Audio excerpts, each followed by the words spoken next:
I remember leaving school at 16 without a penny in my pocket. I was struggling day to day to pay my bills and falling deeper and deeper into debt. I was earning less than $2 an hour, working day and night just to make ends meet. I wanted to be rich so badly, but felt like it was never going to happen to me. Little did I know, there were some clear signs that I was going to become rich, and I've seen this time and time again over the years when helping others achieve their goals. In the past, I've used these signs as a little checklist to see if it's worth mentoring someone. So grab a pen and paper and let's see how many you have.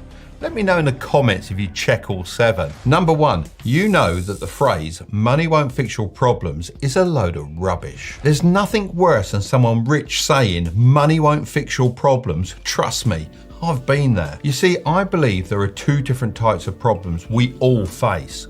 The first type is your basic needs. These are things like water, housing, healthcare and food. Now, if you're facing the first type of problems, then the answer to all of these is clear. You need to earn more money. Everything you're stressing about can be solved with more money. When you fix the basic needs, your focus shifts onto type 2, which is the abstract problems.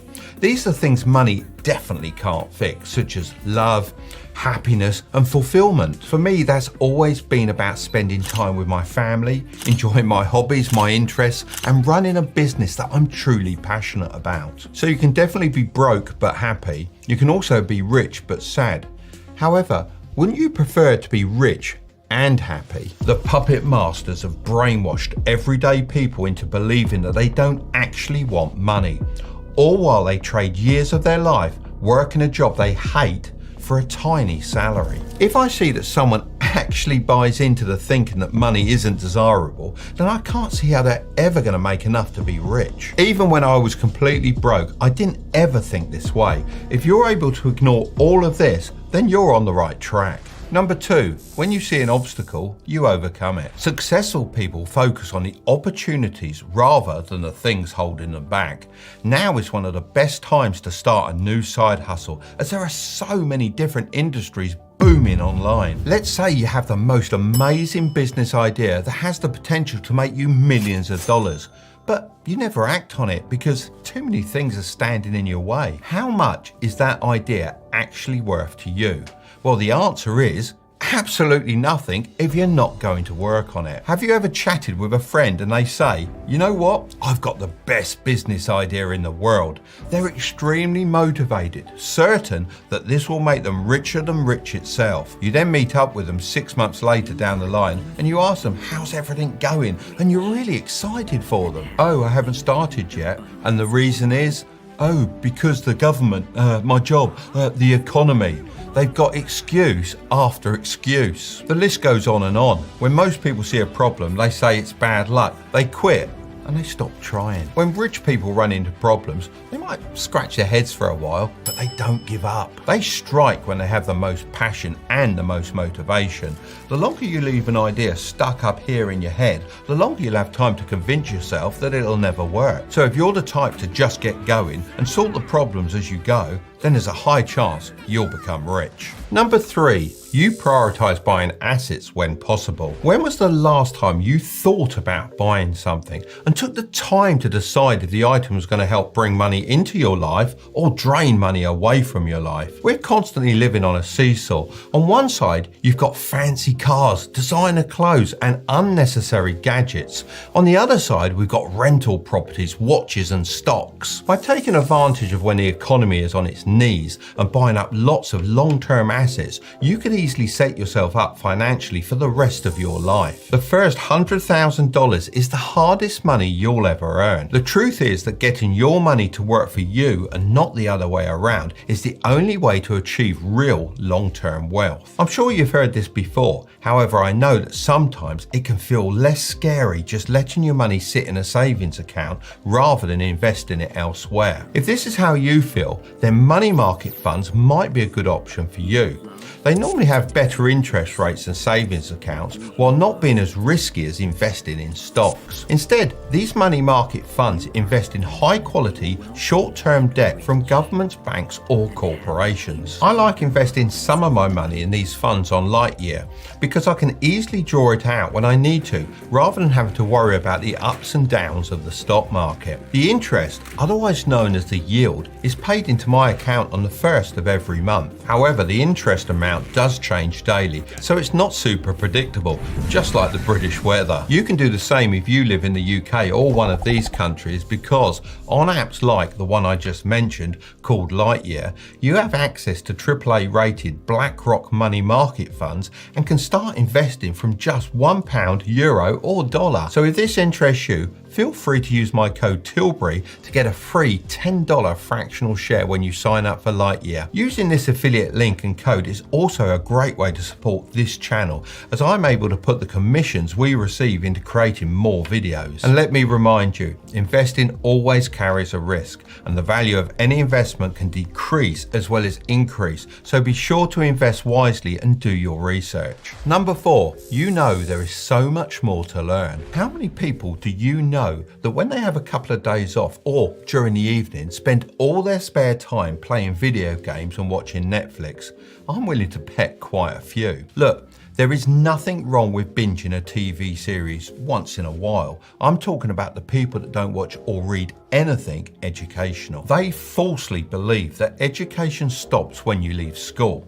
To be honest, these people are extremely arrogant and they don't know it. They think getting rich is down to luck, because they haven't learned enough to spot the strategic steps that every self-made millionaire takes. They would rather critique others and then escape to a fantasy land where they don't have to think about their problems. But you know what? Ignoring your problems just makes them bigger and bigger. The strange thing about learning is that the more we learn, the more we know how much we don't actually know. It's about learning things you never knew before and then turning those newly learned ideas into action in your own life. Think of life like a video game. It's never a bad time to arm yourself, so people that read those books and watch educational videos on YouTube are at such an advantage. People will say you just got lucky. That's what they said to me, but the truth is, luck is when opportunity meets preparation, so never stop equipping yourself with the knowledge and prepare yourself to be one of the luckiest people alive.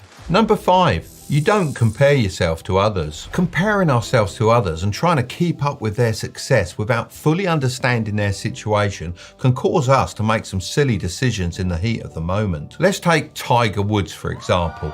He spent years learning and perfecting his skills. He's now worth millions of dollars. Now, I love my golf, but if I was to compare my skills to his, I'd look pretty awful. But just because I don't measure up doesn't mean I should stop playing golf. I shouldn't get depressed or jealous or resentful, because if I was to put Tiger Woods in charge of my radio control model and design business, then I doubt the models would even fly. Comparing yourself to others is literally a shortcut to inaction. Number 6. You spend time with winners. Back when I was in my early 20s, look, I know that was a little while ago, I supplied some products to one of the richest guys in the UK. I was so surprised that he was such a normal, down-to-earth guy, yet he'd managed to strike it big. We had coffee and we chatted about life and everything really, and it opened my eyes to the need for multiple passive income streams. This is now more important than ever, because if you were to hang out with losers talking negatively about the state of the economy, bad luck, everything's going wrong, blah, blah, blah, you'll likely end up doing the same thing. If, however, you start hanging around with individuals that are continually talking about success and business opportunities, the chances are it's going to rub off on you. Number 7, you have truckloads of confidence. Have you ever complimented someone on doing something really well and they sort of look down and mumble something like, oh, it was nothing, I thought I should have done a bit better, oh, I made a few mistakes? Maybe they don't like to blow their own trumpet because they don't want to look cocky, or I don't know, they lack self-confidence by downplaying their skills.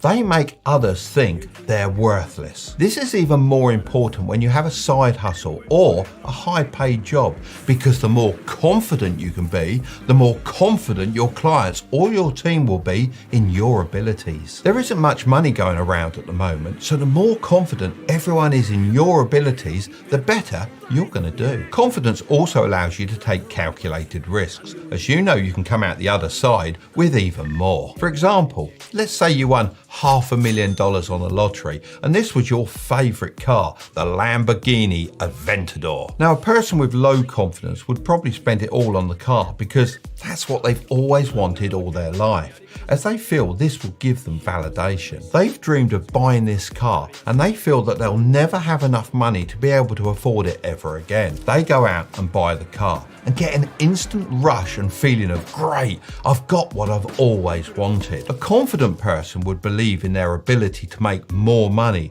and instead of spending it, would use it to their advantage. So the confident person decides to invest every penny so that their wealth grows, maybe in stocks and shares, maybe in a side hustle, or maybe in real estate, or even by using the link in the description to get 16 free stocks worth between $2,000 and $2,000 in return for signing up for Moomoo. It's basically free money and they're a great investing platform. Let's fast forward a year or two down the line. If you lacked confidence, then you'd have none of your winnings left. All you'd be left with is a depreciating dream car, losing money week after week. You'd probably be desperate to sell it now that the initial rush has worn off, whereas if you're confident from the beginning, then you would have all your winnings left, plus more from the growth of your investments. Using your profits, you could then look to buy a pre-owned Lamborghini Aventador for at least 50% off. The person with the confidence ends up with everything he ever wanted and more, even though they both started off with the same amount of money. If you want to know exactly how to start investing for a beginner, then I'm going to leave that video right there, but don't click on it just yet. Make sure to subscribe if you want to grow your wealth, okay? I'll see you over there.